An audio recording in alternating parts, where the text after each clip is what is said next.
Welcome to the Play-by-Play with Patrick and Brandon. You're a home for updates and insights into the sports world. All right, everybody. Welcome back to the play-by-play. Hopefully long awaited. We've been gone for a few weeks, but with college just picking up, it's kind of the perfect time to take a little break, especially after episode 10. We're hoping to be back delivering content for you on a more regular schedule, to say the least, hopefully back to our once a week. How are you doing today, Brandon?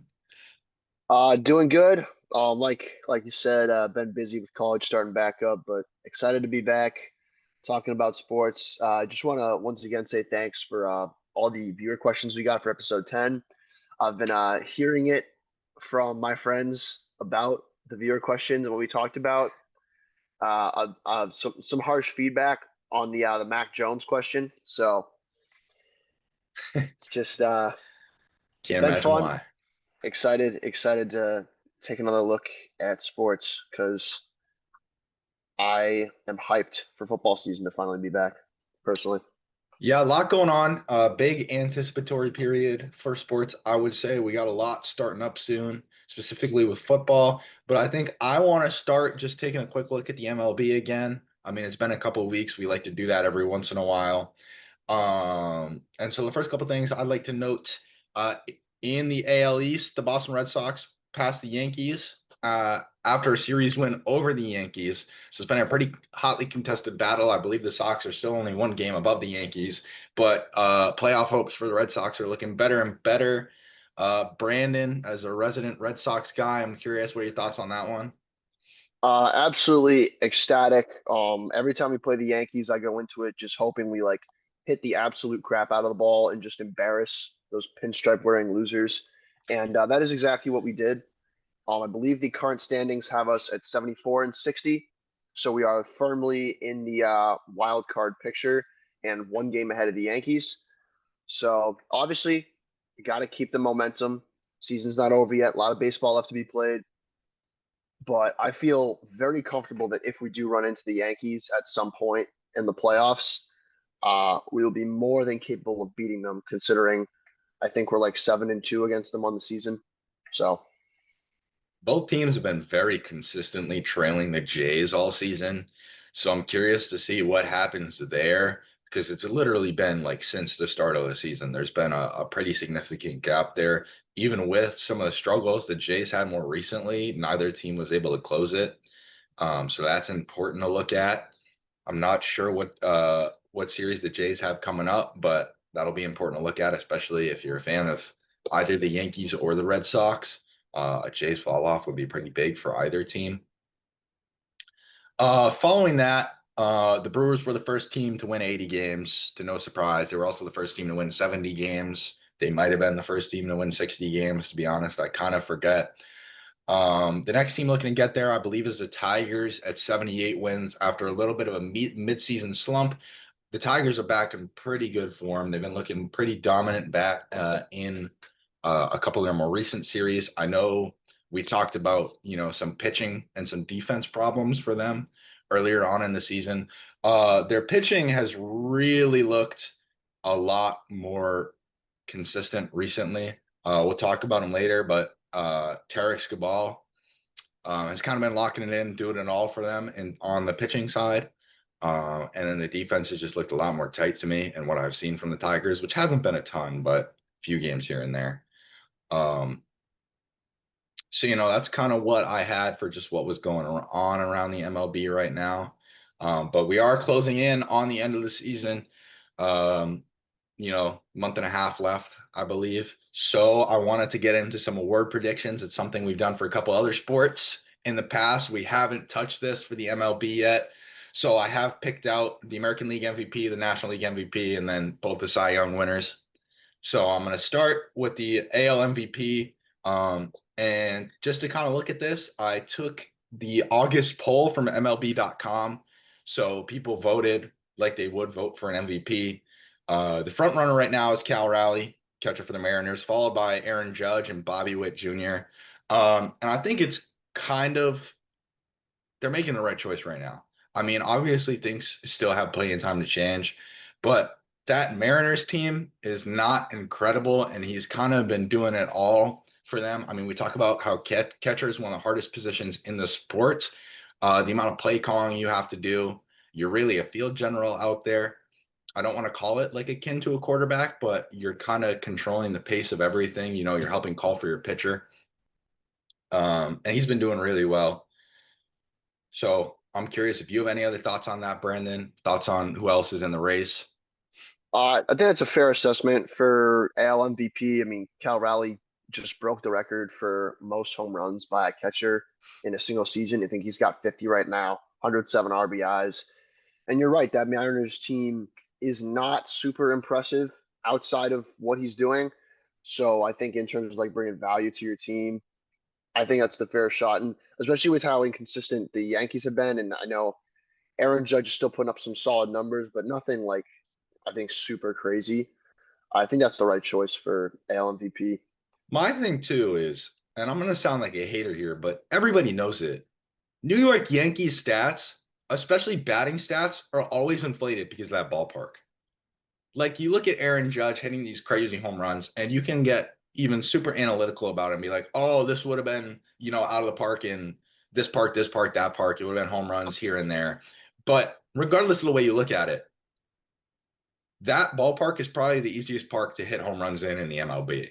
Now, am I saying that Aaron Judge is undeserving? No, I'm just saying that's interesting to look at. And regardless of his impressive stats and his consistently impressive home runs, that's why I really don't think this race is close at this point. Um, Kind of a stand on Aaron Judge this season, in my opinion, after, just a lack of playoff success, I should say. Really kind of feeling like the Joel Embiid of baseball right now to me. That's not a title you want to have. Nope, not at all. But yeah, that's really all I have to say about that. Moving over to the National League, yeah, it really kind of is a one-horse race right now. To nobody's surprise, MVP frontrunner Shohei Ohtani. Um, you know, he can absolutely smoke the ball. He just started pitching again a couple months ago. I believe he's been doing pretty well. They've been having him pitch very inconsistently, which is probably smart because you don't want to destroy his elbow again. Yep. But he took home 34 first place votes. Only two other people got first place votes in the National League, being Kyle Schwarber with 2 and Pete Crow Armstrong with 1. So yeah, that's just not really a competition at this moment in No. time. I mean, there's not too much to say about that. The Dodgers themselves are looking relatively unstoppable for the time being. I mean, again, they've had a few slumps, but it's such a long season. You kind of expect that from everybody. And they just have so much talent on that team. I mean, once we get to the playoffs, it's really, a safe bet to look at those Dodgers and see them going very far. Yep, definitely a tough out. I think they're sitting around 77 wins right now, so probably with like the maybe second, third best record in the league. Um, what else can you say with the Dodgers? If they can stay healthy and keep everyone on the field, going to be a very tough out for any team in the National League or in all of Major League Baseball. Yeah, when you look at the roster, just like going guy for guy, they are the most talented team in baseball. I don't think it's unfair to say that at all. I mean, you can even look at the top, Shohei Ohtani, Mookie Betts. They have the stars, they have depth. It comes down to the money they spent, I suppose, but what are you going to do about that? So following that, we'll start looking at the Cy Young. I mentioned him earlier when we were talking about the Detroit Tigers, but in the American League, Tarek Skubal scored every first place vote. So again, that one's not really a race either. There's not too much to talk about in that poll. I mean, something crazy could happen, but with only like 2 months left, not even if you're getting every single first place vote, it's probably over. Second place worth noting was Garrett Crochet, doing great work for the Red Sox this year. So fun to mention for all of our fans out in the Boston area. But following that, the National League Cy Young, Paul Skeens got like 26 of the first place votes. Also, I think to nobody's surprise, he's probably the fastest pitcher in baseball, I would say. So he's been going crazy doing numbers. He is contested decently hotly by Zach Wheeler. I've been kind of following the race throughout the season, and Zach Wheeler's kind of, especially early in the season, he was teetering back and forth with Paul Skeens a lot more. That's kind of fallen off recently, but I believe he was still the only other person to score first place votes, so that is worth noting. But that's kind of all I got on that. Brandon, any dark horses in your opinion? Any big changes you think could happen, or is it looking pretty concrete? No, I think these are more or less like the correct picks. I think as much as I love Garrett Crochet and he has been pitching phenomenal for the Red Sox pretty much all season long. I believe from a statistical standpoint, Screwball's kind of got an edge on him in pretty much every statistical category, not by like a ton. It's not a wide gap, but it's enough that it makes sense for him to get the first place votes.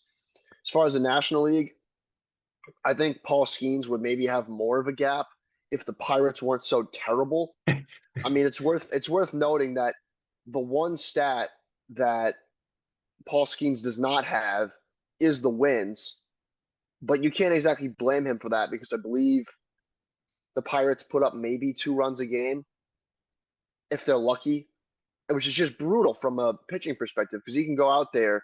I think his ERA is in like the low twos, and yeah, his ERA is 2.07, which is ridiculous, and his record is 8-9. He has lost more games than he's won from a pitching perspective with an ERA of basically 2, which is just utter insanity. Crazy. So you question like the lineups that they put in surrounding him. Yeah, I do think it is worth noting the Pirates have been on a bit of a hot streak recently. 7-3 in their last 10, but they're still sitting below 60 wins, I believe. So just Yep. not where you want to be at this point in time. It is kind of unfortunate that you have to look at wins for an award like that. It really should just be about pitching. But with that being said, that's kind of the way the media looks at every award race in sports. I mean, you can look at the Yep. MVP in the NBA, and it's kind of the same way. I think that's all we got on that, though. Just good to kind of take a look at the MLB. I mean, we can come back to this. We didn't make too many crazy predictions here. I mean, it is kind of locked up, but we can come back and see if there are any shocks when the actual award races do finish, and we'll be making more official playoff predictions as we close in further. But with that being said, I know you're excited. I'm excited. The NFL football picks back up next week. I believe our first Thursday night game is going to be the Eagles versus the Cowboys. So before we get further into it, who you got winning? I'm gonna go with the Eagles on this one. Uh, I do not think that the Cowboys are gonna have the firepower to keep up with them. I think that just on paper, the Eagles are a more talented team. Winning the Super Bowl, you can kind of say, "Oh, will there be a Super Bowl hangover? Will they play as good?" They obviously lost a couple of key pieces in the offseason, but I think they've still got the talent to handle this game. Yeah, I find it hard to disagree with you. I mean, I think, this is such a hot rivalry. The Cowboys are going to be going in there ready to play. I wouldn't be surprised if they could sneak a win, especially after an off-season lull. We talk about teams having a hard time coming back and trying to do the same thing. Is the desire for the Philadelphia Eagles as strong as it was last year? Who's to say? I think the Cowboys have also done a somewhat okay job of retooling in the offseason. I mean, we're always going to be questioning that front office, but they had a few pretty decent pickups that I think are going to help them out a lot. Yeah, that's really all I have to say about that one. Let's Following get into these that, predictions, please, yeah. please. I am very excited about this. The NFL is something that I follow very closely, and let's just say I'm excited to watch some certain teams win, and I'm excited to watch some certain teams lose. Yeah, so we're gonna get into some probably way too early predictions for the division winners. This is something else that we can take a look back at further down the road and see how right or how wrong we were. We're gonna start with the excuse me. We're gonna start with the AFC and look into the AFC East. I have all mine written down. Brandon, if you have anything stiflingly wild to say before we get into this one. No, I'm looking at your predictions right now, and I guess start with the AFC East because that's our division. I say our like I'm a part of the Patriots. I'm not, but I feel like I am. So I'm gonna say for the AFC East, I'm gonna say Dolphins finish at the bottom. The Jets are maybe a game above them. Patriots win at least 9 games and make the wild card. Bills win the division. I feel like that's not anything too crazy. I am a little high on the Patriots. Maybe that's like the hopium coming through. Maybe it's just like Drake May convincing me that we're going to win 10 games, but that's AFC East. I feel I do see one thing on here that I don't quite agree with, though. So, Patrick, why do you have the Broncos winning the AFC West? So here's the thing. You talk about hopium with the Patriots, and I'm going to circle back to that real quick. I also had the Bills winning the division. Me personally, I don't think the Patriots are going to be doing as well as we want them to, unfortunately. I could probably see the Dolphins packing up a second place in that division. I think they still have the firepower. A lot of questions still going on in that QB room around the health of Tua. Unfortunately, you never want to be talking about football going into a season like that, but it is the way it is. But they still have a lot of firepower on that team. But yeah, so we've been seeing sort of cracks in the armor of the Kansas City Chiefs for quite some time now. And with the resurgence of the Broncos, they're young, their defense is very good. Bo Nix has been making quite a surge, especially going into, now that he's actually sort of proven himself. We'll see some more confidence out of him. I believe if anyone were capable of taking that spot from the Chiefs, it's going to be the Broncos this season. It very well could still be the Chiefs. I just think, there have been flashes of fall off for a couple of years now. And this year seems like a better year than any for that to happen to me. I mean, it's not even necessarily football, but we talk about the lack of motivation seen in Travis Kelce last year. What is he going to be doing this year now that he's getting married to Taylor Swift? Patrick Mahomes is obviously still Patrick Mahomes, but I also question the other weapons on that team. Of course, their defense is still going to be pretty good, but just how much firepower do they have left on the offensive side of the ball? They did get really, not to say the word lucky, they came out on the right side of a lot of close games last year. And when I say a lot, I mean a lot. Obviously, you can attribute a certain amount of that to Patrick Mahomes executing in the clutch, having a good game plan, but it's the nature of football. There's a reason they play the games. Not every close game is going to swing your way, and if they have a couple of mistakes, mishaps, you can easily see them perhaps winning a little bit less than they have in the past. I don't know if I'm as high on the Broncos as you are. Not to say that their defense is bad or that Bo Nix doesn't deserve a certain amount of credit for what they did last year, but it isn't uncommon for rookie quarterbacks to take a sophomore slump as defenses adjust to them, as they have more film. Um, so I'm not sure if the Broncos are gonna, take down the Chiefs this year, but I also am not saying they're gonna be bad. As far as the rest of that division goes, I don't have any faith in the Chargers of doing anything serious besides To no winning one's nine surprise. games. Besides winning maybe 9 games and getting to a wild card, I haven't seen Justin Herbert perform when they need him to the most yet. So until he proves me otherwise, I will not be putting, any sort of stock into the Chargers. And the Raiders, I think, from a talent perspective, are a clear fourth out of four in the AFC West. They won't be like train wreck bad, I think. They have like a competent enough roster that they'll probably hang around like maybe 5 or 6 wins. But I don't see them making any sort of noise as far as the top end of that division. Yeah, I think your assessment's pretty accurate.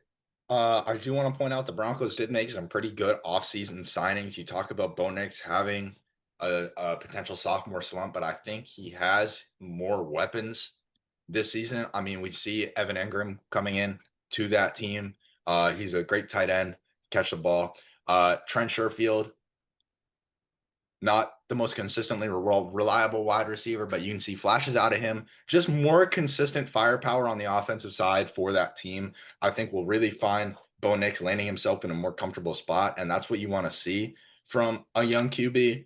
Now, I'm not saying that this is the best, most reliable prediction of all time. I think the safe bet would probably still be the Chiefs, but I'm ready to take a long shot, and I'm hoping to see the Chiefs fail this year.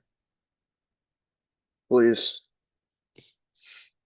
So following up on that, we got the AFC North. To me, this one's pretty simple. I got the Baltimore Ravens. I mean, they've just been super consistent for the last couple of years in that division. When you look at the team, I mean, top to bottom, they're just heinously talented. I mean, you can obviously look at Lamar Jackson. constantly in MVP talks. He can do almost everything with the ball from the perspective of a quarterback. You even look at their running back room, which is pretty strong. Derrick Henry getting older, still a solid option, especially if he's splitting runs with Lamar Jackson. You don't need the ball in his hands all the time. Their defense has gotten better. Um, some questionable shenanigans going on with their kicker this following offseason, but we don't need to talk about that. Yeah, I think the Ravens probably do have the AFC North on lock. I think the more interesting part of watching that division is seeing who's going to come in second because a second place team in that division probably making the wild card could make some noise in the playoffs. And when it comes down to that, I think the Browns, I mean, don't get me wrong. I love Joe Flacco. I think he's awesome.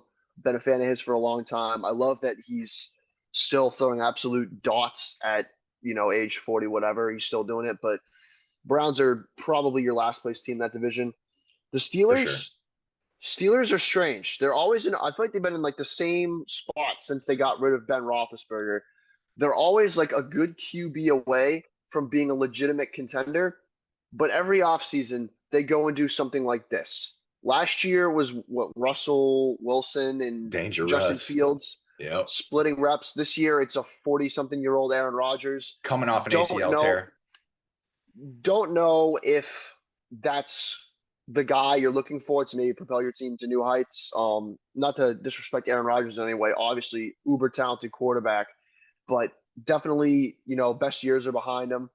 Um, so if he does sort of return to form or at least plays like 75% of the quarterback he used to be, could be a playoff team. Don't think they go far, but could make the playoffs. And then the other team is the Bengals. The Bengals are in a horrible spot, I think, as a team because right now they have Joe Burrow, who obviously top four quarterback in the league, had a crazy year last year, led the league in yards and touchdowns. They have no defense. They have crazy offensive weapons. They still have T. Higgins. They still have Jamar Chase, and they have no defense. Last year, you would watch a Bengals game.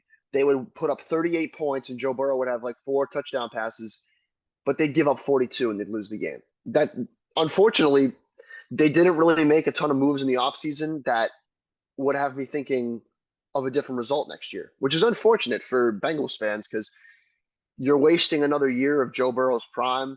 You're pushing him, and I know he said he wants to stay in Cincinnati. You're pushing him closer and closer to potentially exploring a trade because if you're going to be stuck on this team with no defense, you're not going anywhere. Yeah.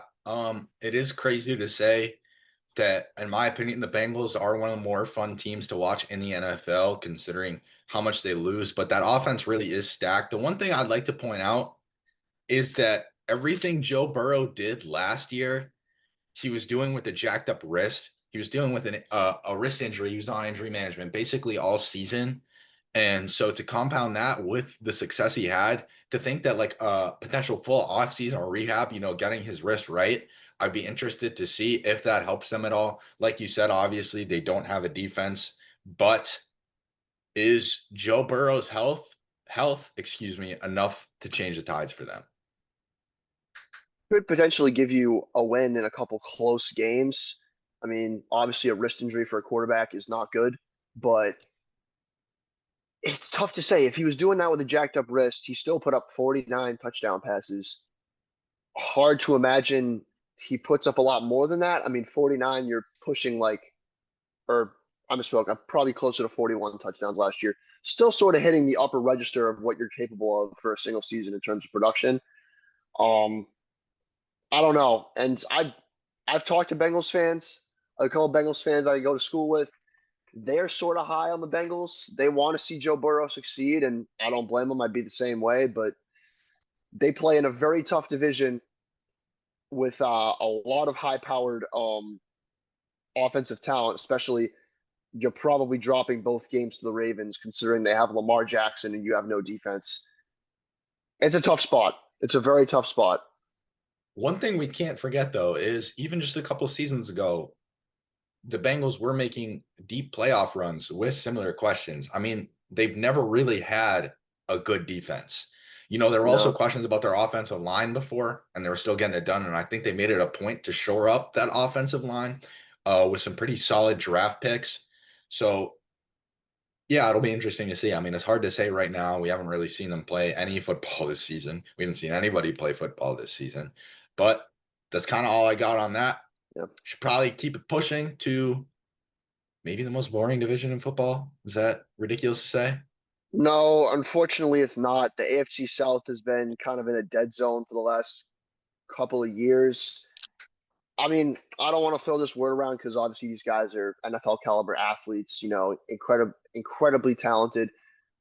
The word mid kind of fits. I think that's not a ridiculous thing to say. I mean, the Jaguars have been in a weird spot. They had 1 year where I think they made the wild card, but obviously with Trevor Lawrence getting dinged up last year, didn't perform that great. The Colts, I mean, the Colts are an absolute train wreck. I mean, if you have a QB battle between Anthony Richardson and Daniel Jones in camp, and Daniel Jones is the one that wins that battle, I do not have a whole lot of confidence in your QB room or your offense in general. The Tennessee Titans, Cam Ward could be good. Obviously, have to watch the games first. Can't judge a rookie quarterback on like a handful of snaps from preseason. But whether Cam Ward ends up being like a high level quarterback or not, I don't think he's going to be enough to push them to a playoff spot. I could be wrong. Sometimes rookie quarterbacks have crazy years and they sort of drag their team, to success, but would be tough. And then the Texans. I mean, CJ Stroud had a bit of a regression last year.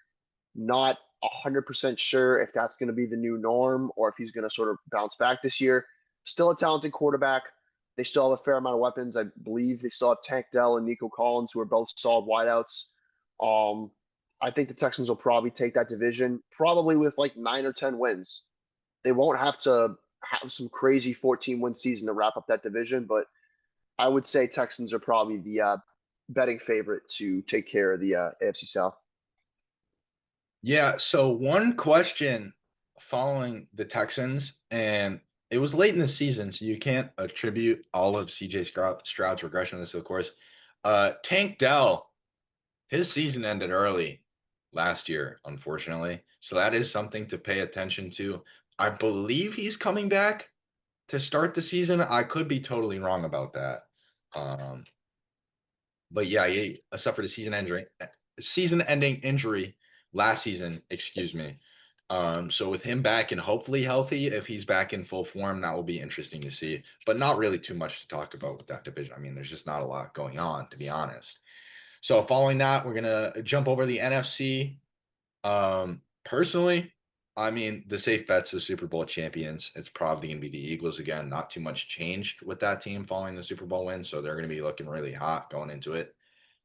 I really want to say the Commanders. I mean, I know it's not a smart decision, but you talk about the Bengals being one of the more fun NFL teams to watch. My favorite team to watch last year was the Commanders. I mean, I think Jaden Daniels coming in, what he could do with the ball, especially considering how much he had to improvise with how little his line did for him last year. They only got better this year. Some pretty decent draft picks. So I'd love to say the Commanders. I think they could sweep up a second in that division, but you can't really bet against the Super Bowl champs.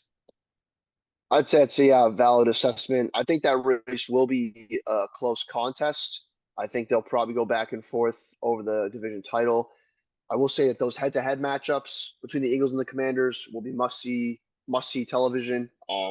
Obviously, two division rivals scrapping for the number one spot in the divisions always puts a little bit of extra motivation behind the game. And yeah, Jaden Daniels got to be one of the most entertaining players in football. What he can do both running, which I feel like the running quarterbacks, I was more impressed with the fact that he was such a polished guy from the pocket. And despite the sort of offseason, I don't want to say turmoil, I feel like that's too dramatic. Some rumblings about Terry McLaurin wanting out. They re-signed him. Bottom line, he's still on the roster. They got believe they have Debo Samuel. Believe so. Terry's still going to be an absolutely nice wide receiver. He was really good last year. I mean, he's been good with pretty much every quarterback they've had. So having a second year Jaden Daniels will do nothing but benefit him. I think the Eagles and the Commanders probably sit both in like the 10 to 14 win range. Who knows? A couple of close games swing the Commanders' direction.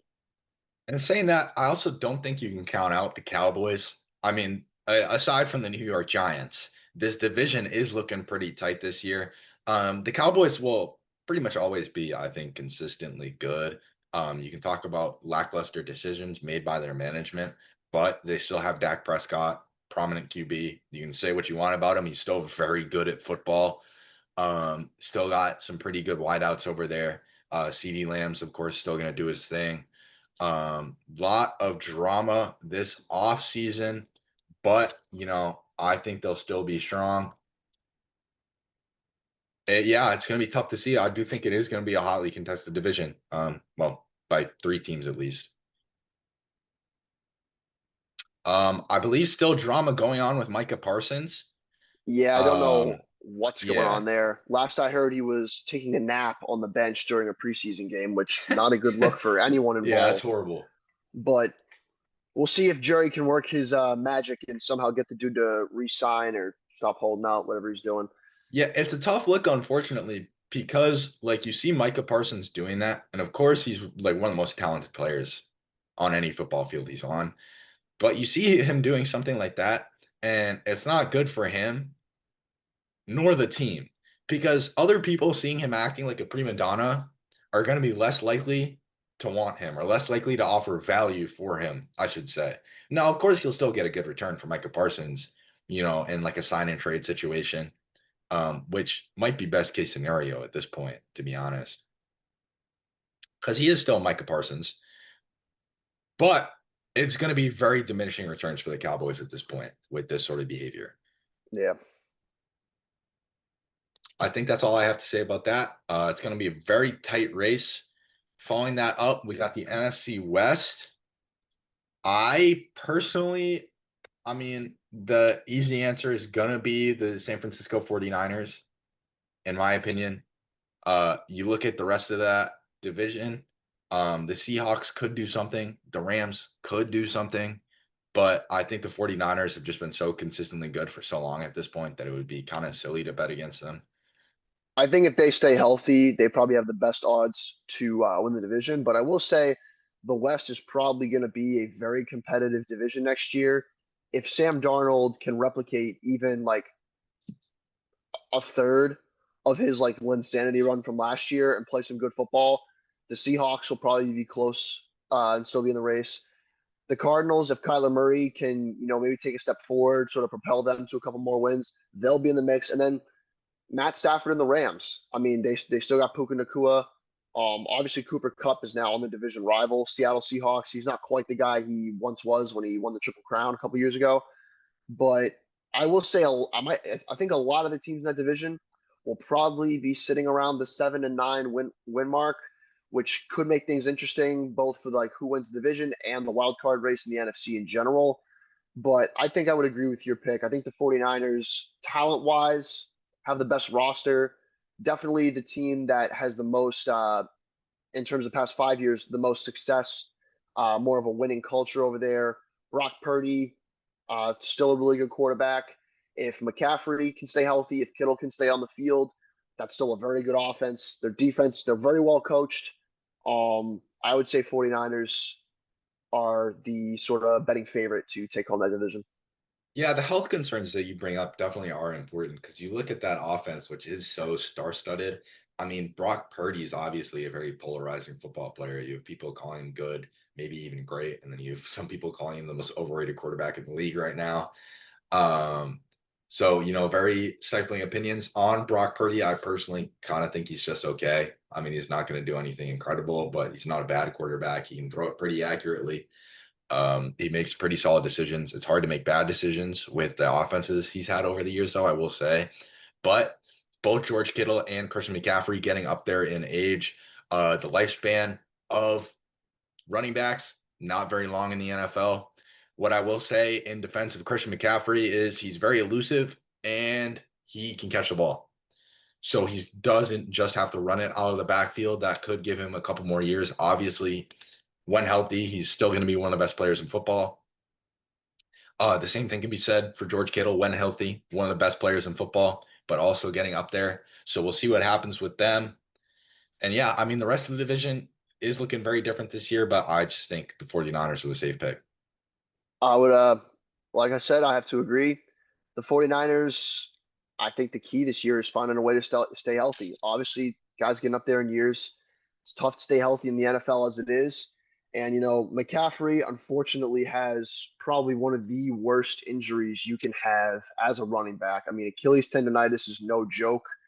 Yeah, Obviously was hampered by it last year, but also, I mean, the guy's an absolute workhorse, very hard worker, always has his head screwed on straight. I think if he's committed to the rehab and it goes well, he stays healthy.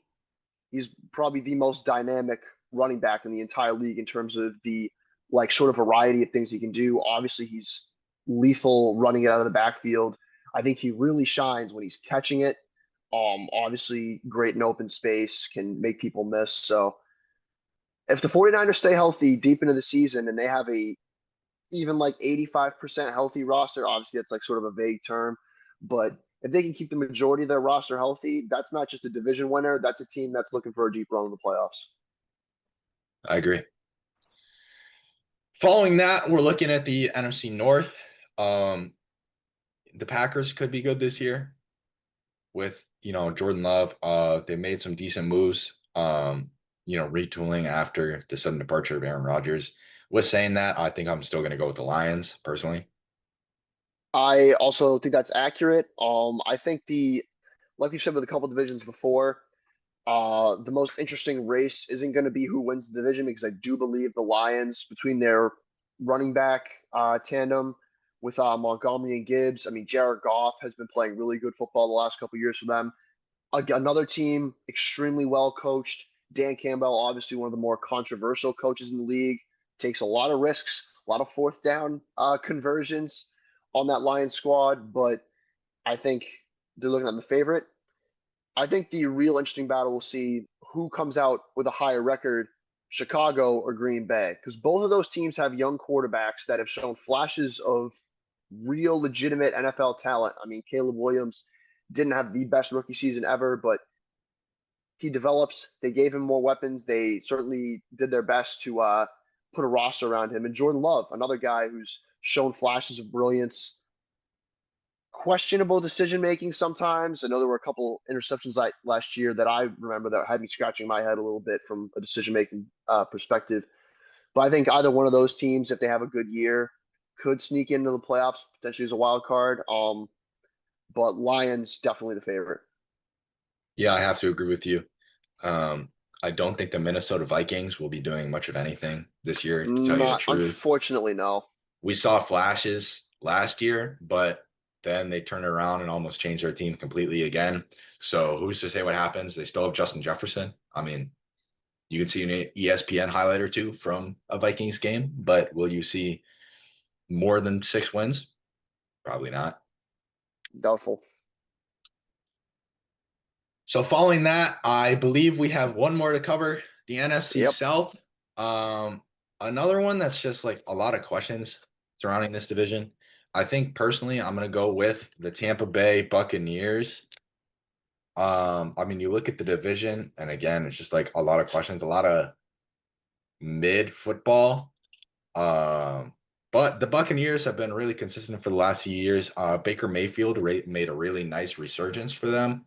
I think, getting him out of the Cleveland Browns has been the best thing for his career.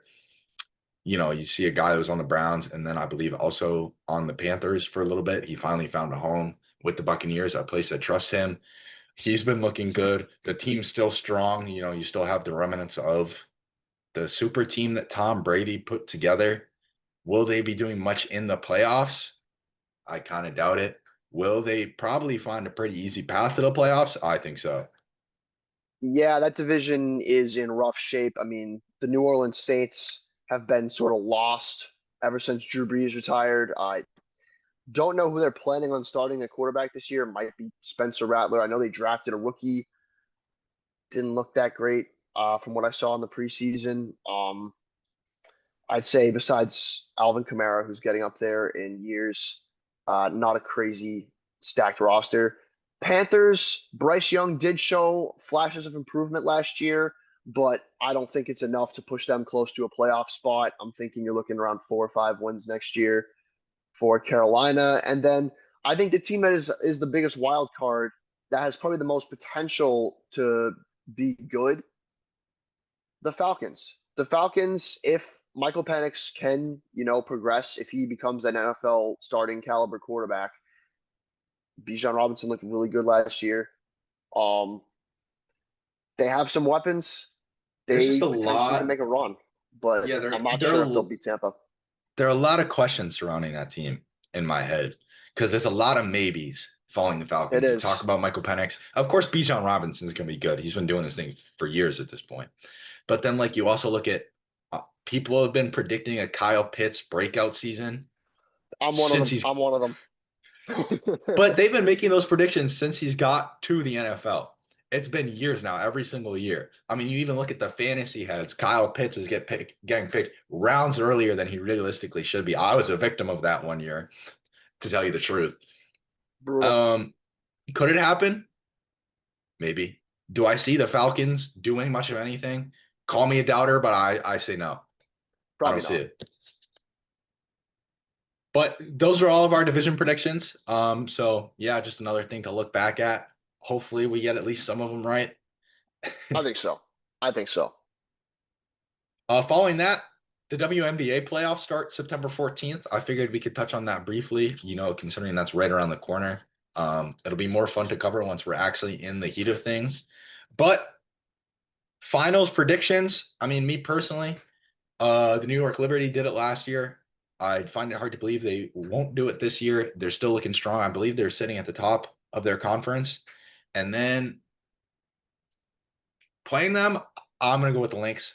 I mean, you look at Nafisa Collier, and she's probably the best player in the WNBA right now. Absolute dog. I believe she's the MVP front runner, and she has a really good supporting cast around her. So I'm going to take a Liberty and Lynx final. Brandon, do you have anything else to say? What you thinking about that? I think that's a pretty accurate assessment. Obviously, the Lynx have the best record in the entire WNBA, sitting at 30-7, 8-2 in the last 10. They're cruising into the playoffs. Liberty, I believe they have the second best record in the Eastern Conference. I'm not 100% sure on that, but still a strong team. Still have a lot of talent. I think that's a pretty good matchup. Worth noting that the Atlanta Dream are currently ahead of the Liberty in the standings. Um, Also, I think want to see 7-3 in their last 10. So potentially you could see the Atlanta Dream putting up a fight. Obviously, if the Indiana Fever sneak into the playoffs, there's going to be a lot of coverage on them. But I think Lynx versus Liberty is a pretty solid prediction for the WNBA Finals. Yeah. So one thing to note, there has been a situation going on with the Atlanta Dream. Truthfully, I don't know the most about it, so I don't want to talk too much about it. But you look at that roster and you look at the stars on that team, and they are being led by Brittany Griner, who there's been some drama surrounding her recently. So going into the playoffs, that could be an issue. I don't know what the league is planning to do surrounding that. Um, but yeah, to me, the Liberty are just like the more consistent all-around team. So especially facing something like that, they are the safer pick in my book. I mean, you look at that conference, and you also have, I believe, the Indiana Fever are sitting in third. Don't want to count out Caitlin Clark. So we can see what they'll do as well. But that is kind of my take on it, and we'll definitely get more into the matchups as the playoffs come. But the bracket has not yet been set, so I'll be curious to see what else happens. Following that, the WWE Clash in Paris, I believe, is taking place this Saturday. We have a full match card, 5 matches, so relatively short, especially compared to some of the more recent pay-per-views we've had going on. The headliner is going to be World Heavyweight Champion Seth Rollins defending his title against Jey Uso, CM Punk, and LA Knight in a fatal 4-way match. Now, I'll get my prediction out of the way quick. This one's pretty easy to me. Seth Rollins just picked up the title. His faction, the Vision, looking super dominant. They'll be able to get themselves involved because a fatal four-way is no disqualification. So with that being said, I got the architect taking it home. I'd have to agree with that. Believe Braun Breaker's in that faction, correct? Yes. He will definitely show up in some way, shape, or form in this matchup. I would also agree. I don't think they're going to have Seth drop the title just after winning it in, classic Seth fashion, running down with the briefcase. Um, as much as I love LA Knight, I know there's a LA Knight fans out there that would love to see him snag the belt. Yeah. Um, I would say Seth is the odds-on favorite to retain. Yeah, you can expect his faction to get involved. I mean, we know for a complete fact that Paul Heyman is going to be ringside for this one. You can expect Braun Breaker to get himself involved as well. The next match we'll talk about, Bronson Reed is fighting Roman Reigns, and Bronson Reed, of course, also in the Vision. So can we expect him to get himself involved as well? Who's to say, especially if he loses to Roman Reigns? But with the Fatal Four Way expected to be the main event, I mean, anything could happen. So we can touch on Bronson Reed versus Roman Reigns next. I would be shocked to see the Tribal Chief lose. He wrestles so few matches, and he's such like a big character. Yep. Get it out of your system. He's Gotta such gotta like gotta acknowledge the tribal chief. he's such like a big character that I really do find it hard to see him losing a match like this if he's running just one-on-ones for rivalry, unless there is some sort of interference. But I'd be more likely to expect the interference coming in the main event. With that being said, Roman Reigns, when he teamed up with Jey Uso, already defeated Braun Breaker and Bronson Reed. This took place at SummerSlam. Is it a good look for Bronson Reed to lose to the Tribal Chief twice? I don't think so. I think a win over the Tribal Chief really pushes you into the main event scene. He's already there with the faction, but even just as more of like a single star, more of like a dominant presence, he was really on that path before he got injured last year. I mean, he destroyed Seth Rollins on his way out the door, and then unfortunately, I believe it was at War Games he destroyed his foot. But if they're looking to put him in a similar sort of spot that they were last year, I think the right decision is for him to beat the Tribal Chief. That could look horrible next week. He could get smoked. I think it's hard to bet against the Tribal Chief, but I'm going to make the bold prediction. Following that, John Cena versus Logan Paul. That'll be a banger. Yeah, I think it'll be fun. John Cena just recently turned face, lost the one match he fought, but we're on the retirement tour. John Cena is a good guy again. I think for at least the last couple months, you see Super Cena back in full form. I really don't see him losing to Logan Paul. No, definitely not. That's an easy one to talk about. Following that, Sheamus versus Rusev in a good old fashioned Donnybrook match. So I believe Hell yeah. I believe it's just a street fight. I could be wrong. I'm not entirely sure what the rules of a good old fashioned Donnybrook match are. My assumptions is just no disqualification, no count out. Probably. Now, I haven't been following this feud too closely to tell you the truth. I'm not super high on Rusev as a character, as a wrestler. But these are two guys that wrestle super hard. So I expect it'll be fun. With that being said, Rusev just returned a couple months ago and he's been doing nothing but destroying people since he got back. So I think Rusev is going over in this one. Unfortunately, I think Sheamus is going to lose. Which makes me sad, but please, Sheamus, please just take home the win. I get the Rusev train. I get like from a booking perspective having Sheamus lose, but I love Sheamus, man. The dude's awesome. The brain knows Rusev will probably win, but the heart wants Sheamus. So you're gonna make a bold prediction here, Brandon? Sheamus, give me that. Sheamus. If I'm wrong, I'm wrong. I don't care. I want Sheamus to win. I'm rocking with him. Love to hear it. I believe we have one more match officially scheduled for the card. Women's Intercontinental Champion Becky Lynch is going to be defending her title against Nikki Bella. Two wrestlers that are in the argument for the Mount Rushmore of women's wrestlers. I mean, you look at Becky Lynch, who's been all over the main event scene for the last couple years, really since Nikki Bella left. And then before that, Nikki Bella held the title, I don't even know how many times, was part of tag team the Bellas with her sister. They won the tag belts. I don't even know how many times. So two legends of the game fighting for a mid-card title. I think it's good for the title at this point because it was just introduced last year. And if you want to add prestige to a belt like this, throwing superstars at it is not a bad idea. With that being said, since it is a mid-card belt, I would love to see it return to the mid-card soon. Find some new stars to give it to, allow them to propel themselves using this belt. But for now, I don't think it's a bad idea for either one of these women to have it. Becky Lynch won it off Lyra Valkyria, obviously retained at SummerSlam. Something tells me that story's not over. We saw Bayley involving herself at SummerSlam. Nikki Bella, I don't know where she'd go with the belt if she won it. It wouldn't shock me if she won either. She just came back earlier this year. She's been around pretty consistently.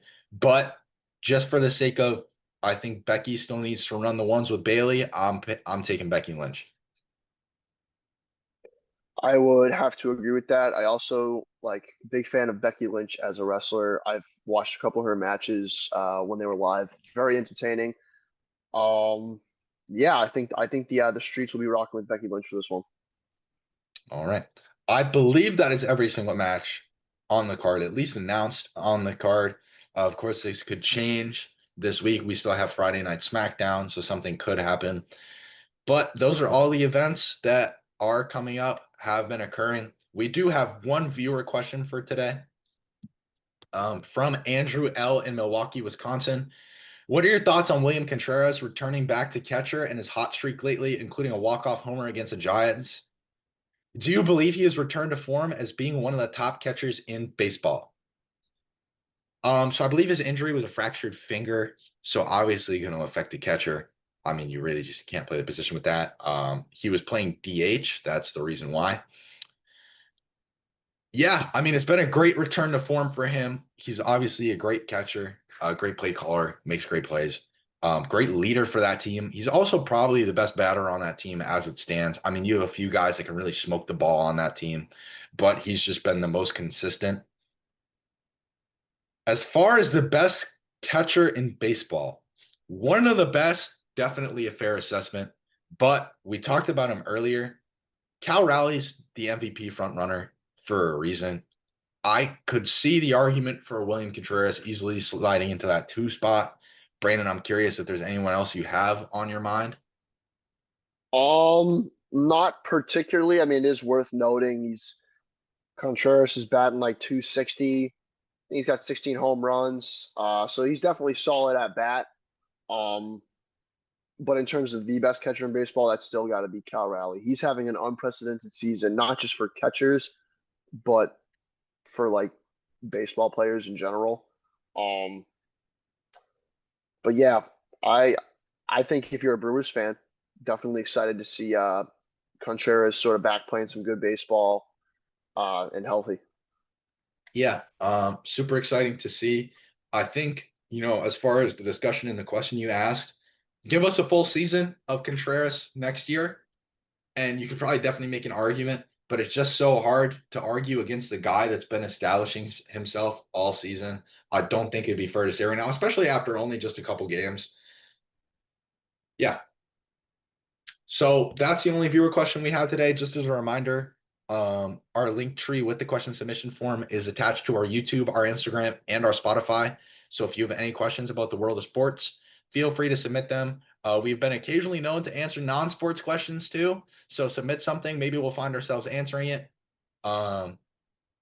I believe we'll be back to a more regular upload schedule now that we are settled into college. So I'm looking forward to that. Super excited to get back consistently on the show, especially with so many big things coming up. College football also, I believe, just started. We'll definitely have to talk some college football soon. But Brandon, do you have anything else to say? Not for today. Happy to be back. Like Pat said, college is sort of getting into the groove of things. Hopefully be able to be more consistent with uploading from now on. All right. Well, with that, that's all from us here at the Play-by-Play, and thank you for listening. Thank you for listening to the Play-by-Play with Patrick and Brandon. Make sure to check out our Instagram and stay on the lookout for new episodes on YouTube or Spotify.